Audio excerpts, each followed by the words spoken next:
ಆಜಿ ಮಸಾಲ. ಎಂತ ಅಡಿಗೆಯ ರುಚಿಯಾಗೋ ರಹಸ್ಯವು 20 ರೂಪಾಯಿ. ಮಂಡ್ಯದಲ್ಲಿ ಹೆಚ್ಚಾಗ್ತಾ ಇದೆಯಂತೆ ಮಧ್ಯವರ್ತಿಗಳ ಹಾವಳಿ. ಕಾಸು ಕೊಟ್ರೆ ಮಾತ್ರ ಕೆಲಸ, ಇಲ್ಲ ಅಂದ್ರೆ ನಿತ್ಯವೂ ಕೂಡ ಅಲೆದಾಡಬೇಕಾದಂತ ಪರಿಸ್ಥಿತಿ. ಈ ಲಂಚಾವತಾರ, ಲಂಚಗುಳಿತನ ರಾಜ್ಯದಾದ್ಯಂತ ಅನೇಕ ಇಲಾಖೆ, ಅನೇಕ ಕಚೇರಿಗಳಲ್ಲಿ ಪ್ರತಿನಿತ್ಯವೂ ಕಂಡು ಬರ್ತಾ ಇದೆ. ನೋಡಿ, ಹಣ ಕೊಡ್ಲಿಲ್ಲ ಅಂದ್ರೆ ರೈತರ ಯಾವ ಕೆಲಸನೂ ಆಗೋದಿಲ್ವಂತೆ. ಮಂಡ್ಯ ಜಿಲ್ಲೆ ಕೆಆರ್ಪೇಟೆ ತಾಲೂಕಲ್ಲಿ ಭ್ರಷ್ಟಾಚಾರದ ಆರೋಪ ಕೇಳಿಬಂದಿದೆ. ಮಧ್ಯವರ್ತಿಗಳ ಜೊತೆ ಡೀಲಿಂಗ್ಗೆ ಇಳಿದಿದ್ದಾರಂತೆ ಅಧಿಕಾರಿಗಳು. ಟೀ ಕುಡಿತಾ, ಸಿಗರೇಟ್ ಸೇದುತ್ತಾ ಕ್ಯಾಂಟೀನ್ ನಲ್ಲೇ ಡೀಲಿಂಗ್ ಆಗೋಗುತ್ತೆ. ಕಚೇರಿಯಲ್ಲಿ ರಾಜಾರೋಷವಾಗಿ ಕೂತು ಹಣ ಕೇಳುವಂತ ಮೀಡಿಯೇಟರ್ಸ್ ಮಧ್ಯವರ್ತಿಗಳಿಗೆ ಸಾಥ್ ನೀಡಿ ಜೇಬು ತುಂಬಿಸಿಕೊಳ್ತಿದ್ದಾರೆ. ಶಿರಸ್ತೇದಾರ್ ಅಸ್ಲಂ ಭಾಷಾ ಲಂಚದ ಬಗ್ಗೆ ಪ್ರಶ್ನೆ ಮಾಡಿದ್ದ ರೈತನ ರೂಮ್ನಲ್ಲಿ ಕೂಡ ಹಾಕಿ ದರ್ಪ ತೋರಿರುವಂತ ಆರೋಪವೂ ಇದೆ. ಕೆಆರ್ಪೇಟೆ ತಾಲೂಕು ಕಚೇರಿ ವಿರುದ್ಧ ಗಂಭೀರ ಆರೋಪ ಕೇಳಿಬಂದಿರೋದು. ಭ್ರಷ್ಟಾಚಾರ ಕಡಿವಾಣ ಹಾಕುವಂತೆ ಸಾರ್ವಜನಿಕರು ಆಗ್ರಹಿಸಿದ್ದಾರೆ. ಲಂಚ ಕೇಳಿದ್ದಾರೆ, ಅದರ ಪ್ರಶ್ನೆ ಮಾಡಿದ್ದಕ್ಕೆ ರೈತನನ್ನೇ ರೂಮಲ್ಲಿ ಕೂಡ ಹಾಕಿದ್ದಾರೆ. ಇದ್ಯಾವ ತರದ ದರ್ಪ ಅಂತ ಮಾಡಬೇಕು. BRIಗಳು ಕಾರಣಾಂತರದಿಂದ ಅವ್ರು ಮಾಡೋಕ್ಕೆ ಬರ್ತಾ ಇಲ್ಲ ಅಂತ ನನಗನ್ನಿಸ್ತದೆ. ಯಾಕೆಂದರೆ ನಮ್ಮ ಗ್ರಾಮದ ಒಂದು ಬಡ ಜನತೆಯ ಒಂದು 7 ಕುಂಟೆ ಜಮೀನು ಸೇರಿ ಆದೇಶ ಮಾಡಿರ್ತಕ್ಕಂಥದ್ದನ್ನ ನಾನೇ ತಂದು ಇಲ್ಲಿ ಕೊಟ್ಟಂಥ ಸಂದರ್ಭದಲ್ಲಿ ನನ್ನ ಮಧ್ಯವರ್ತಿ ಅಂತೇಳಿ ನಮ್ಮ ಎಲ್ಲರೂ ಈ ತಾಲೂಕಲ್ಲಿ ದಂಡಾಧಿಕಾರಿಗಳು ಕೂಡಾಕಿದ್ದು ಎಲ್ಲರಿಗೂ ಗೊತ್ತು.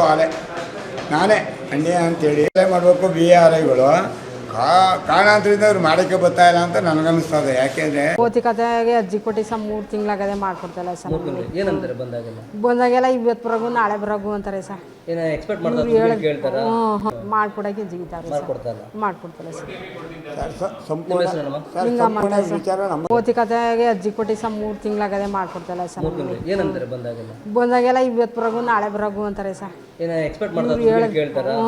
ಮಾಡ್ಕೊಡಕ್ಕೆ ಜಿಗಿತಾರೆ, ಮಾಡ್ಕೊಡ್ತಾರೆ ಸರ್. ಭೌತಿಕತೆಗೆ ಅರ್ಜಿ ಕೊಟ್ಟು 3 ತಿಂಗಳಾಗದೆ ಮಾಡ್ಕೊಡ್ತಲ್ಲ ಸರ್. ಬಂದಾಗೆಲ್ಲ ಇವತ್ತು ಬರೋಗು ನಾಳೆ ಬರೋಗು ಅಂತಾರೆ ಸರ್. ಮಾಡ್ಕೊಡಕ್ಕೆ ಜಿಗಿತಾರೆ, ಮಾಡ್ಕೊಡ್ತಾರೆ ಸರ್. ಭೌತಿಕತೆಗೆ ಅರ್ಜಿ ಕೊಟ್ಟು 3 ತಿಂಗಳಾಗದೆ ಮಾಡ್ಕೊಡ್ತಲ್ಲ ಸರ್. ಬಂದಾಗ ಸುಮಾರು ರೆಕಾರ್ಡ್ ಮೇಲೆ ಕಳವಾಗೈತೆ. ಆ ರೆಕಾರ್ಡ್ಗೆ ಯಾರು ಹೊಣೆ ನೋಡಿ. ಕೇಳಪ್ಪ, ನಾವು ಹೋರಾಟಗಾರ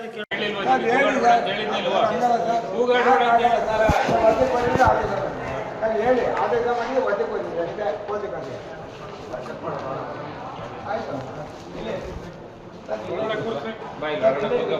ನಾನು ಇದ್ದೀನಿ ಸರ್, ನಮ್ಗೇನಿಲ್ಲ ಸರ್, ಇಲ್ಲೇ ಇದೆ ಸರ್. ಈಗ ಹೋಗಿ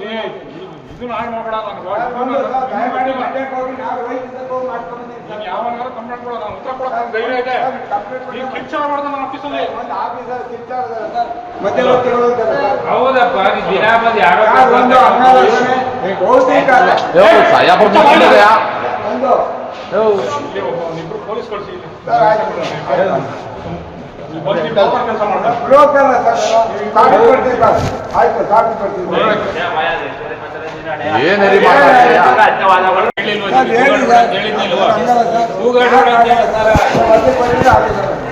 ಹೇಳಿ ಆದೇಶ ಮಾಡಿ ಒದ್ದೆ ಕೊಡ್ತೀವಿ ಅಷ್ಟೇ. ತಿಂಗಳಾಗದೆ ಮಾಡ್ಕೊಡ್ತಲ್ಲ ಸರ್. ಸರ್, ಇಲ್ಲಿ ಈ ಮಧ್ಯವರ್ತಿಗಳ ವಿಚಾರಕ್ಕೆ ಈಗ ಇವರು ಫಾರ್ ಎಕ್ಸಾಂಪಲ್ ಒಂದು ಅರ್ಜಿ ಕೊಟ್ಟು ಹೋಗಿರ್ತಾರೆ. ಇವರು ಬೆಂಗಳೂರೆಲ್ಲೋ ಎಲ್ಲ ಇರ್ತಾರೆ. ಇವ್ರು ಯಾರಿಗೋ ಫೋನ್ ಮಾಡಿ ಇವ್ರ ಕಸಿನ್ಗೋ ಅಥವಾ ಇವ್ರ ಅಣ್ಣ ತಮ್ಮದಿಗೋ ಕಳಿಸಿರ್ತಾರೆ. ಇವರು ಕೆಲಸ ಆಗಲ್ಲಪ್ಪ, ಅಲ್ಲಿ ಹೋಗ್ಬಿಟ್ಟು ಒಂದು ಸ್ವಲ್ಪ ಭೇಟಿ ಮಾಡು ಅಂತ. ನಾವು ಅವರನ್ನು ಮೀಡಿಯೇಟ್ರು ಅಂತ ಕನ್ಸಿಡರ್ ಮಾಡ್ಬೋದಾ? ಇವರ ಬ್ರದರ್ ಬಂದಿರ್ತಾರೆ ಅಥವಾ ಇವರ ಅಣ್ಣ ತಮ್ಮದಿರು ಬಂದಿರ್ತಾರೆ, ಅವ್ರನ್ನ ಮೀಡಿಯೇಟ್ರು ಅಂತ ಕನ್ಸಿಡರ್ ಮಾಡ್ಬೋದಾ ನಾವು? ಯಾವ ಕೆಲಸ ಆಗಬೇಕು ಅಂತೇಳಿ ಯಾವ ಕೆಲಸ ಇಲ್ಲ.